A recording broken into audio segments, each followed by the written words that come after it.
We have just learned that an evacuation warning has been issued for everybody in the area between Morgan Territory State Park and Mount Diablo State Park. Now, people in that area are being told to prepare to evacuate.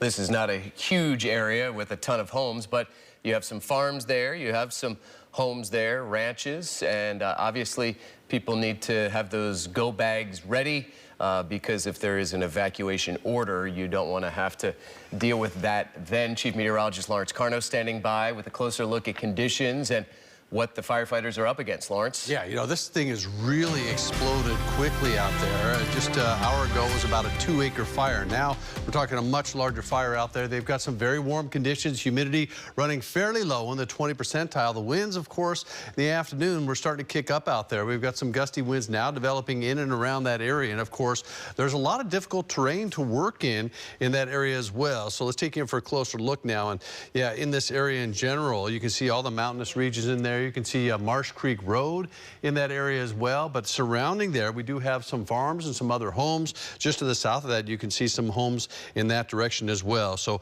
all these areas definitely feeling the smoke. And of course, with those winds kind of kicking up outside, you're going to see those winds, more of a westerly component of the winds. That means that is going to drag a lot of that fire kind of just winding around some of these, the topography in here. And so you can see where that fire will likely spread in that direction. So we're going to keep our eyes on that very closely here as that fire continues to burn in the East Bay. In the meantime, though, yeah, those winds, we're just going to have to deal with that. These are what we can expect to see. These spot fires, boy, they can get out of hand in a hurry. You get these afternoon sea breezes, and even though they've got a little more moisture content in them, you still get some gusty winds and some dry grass to go along with that. We're going to watch those winds out of the west again, kind of ramping up in the afternoon. So fire danger, yeah, it's going to be elevated in the afternoon, especially in those grassy locations. You get to the East Bay, those places that are pretty dry. Getting toward the weekend, as we head toward the morning, doesn't look bad at all. Then by the afternoon, that sea breeze starts to ramp up late in the day, and then you start to see some of the colors beginning to pop up. That fire danger going to be elevated again as we head toward tomorrow. Of course, we're going to be tracking that fire all night long right here on KRON 4. All right, Lawrence, joining us now is CAL FIRE Chief Marcus Hernandez. Good evening, Chief. What can you tell us? Good evening, Grant. We have the fire in Morgan Territory. Due to better mapping, we're going with an estimated 50 acres. The Contra Costa County Fire Department and CAL FIRE made sure to hit this fire hard. We had up to 8 tankers, 4 helicopters, 4 bulldozers, 6 hand crews, and a multitude of engines respond, making quick work of this fire. We're still trying to get additional containment, but it looks like the crews have made good progress. Out there right now, it's about 80 degrees with relative humidity of 15. Winds about 10 miles per hour with gusts up to 22. But great work done by Contra Costa County Fire and CAL FIRE and all resources on scene to get a hold of this fire. Give us an understanding of how many homes, farms, what have you, are involved in this evacuation warning area.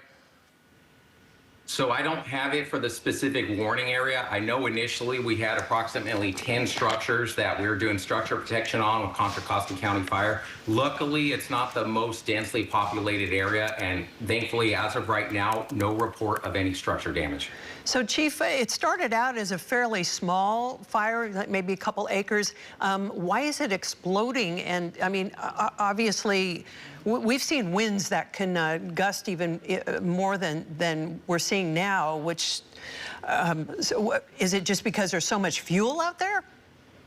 Yes, it's brush up there, the hot, dry conditions, as well as the lower fuel moisture, along with it running uphill, allowed it to progress quickly before we got containment on it, some containment. So it sounds like you're confident that the homes aren't going to be directly threatened moving forward. What is your prognosis for the rest of tonight?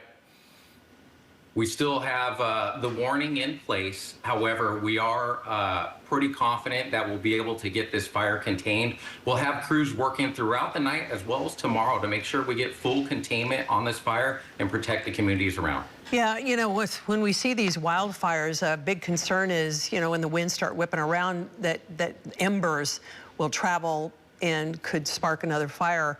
Are you concerned about that this time around?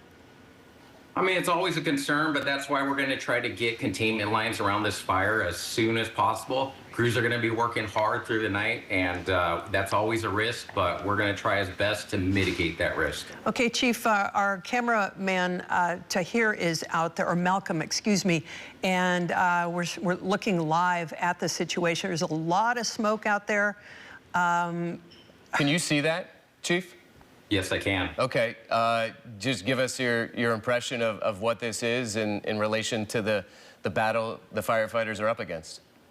Yes, a lot of dense fuel and challenging terrain, but as the smoke is starting to brighten up and not be as dense, that is a better sign than we had initially with that dense gray column of smoke with a lot of heat under it. So it is look like firefighters are continuing to make progress, and we're going to want to make sure that we try to get this fire contained so it spreads as little as possible. You know, we first heard about this, a viewer from the area checked in, and he said that he noticed it, and it was really frightening to him. It looked like it had just exploded. But he also noticed that there were several fire trucks that from different jurisdictions.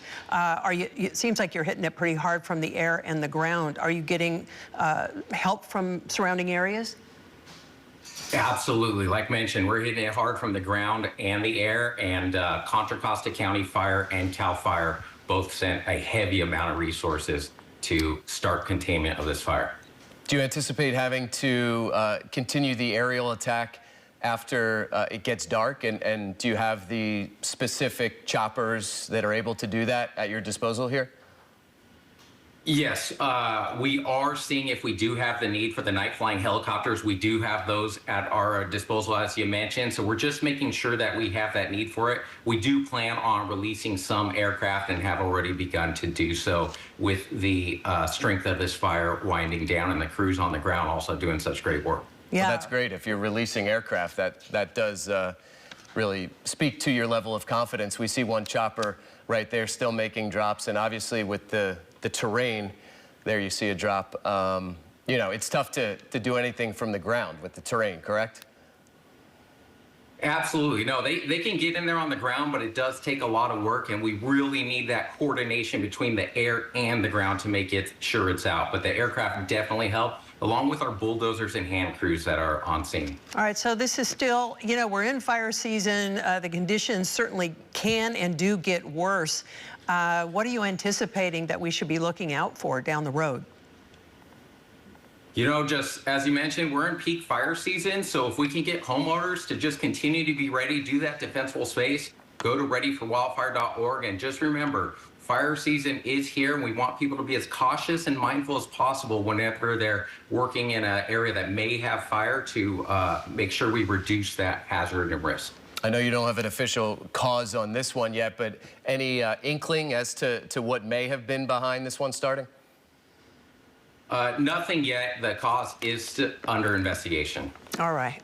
Thank you so much. Great to speak with you. Appreciate you taking the time to inform our viewers. CAL FIRE Chief Marcus Hernandez. Thanks, Chief. Thank you. Be safe.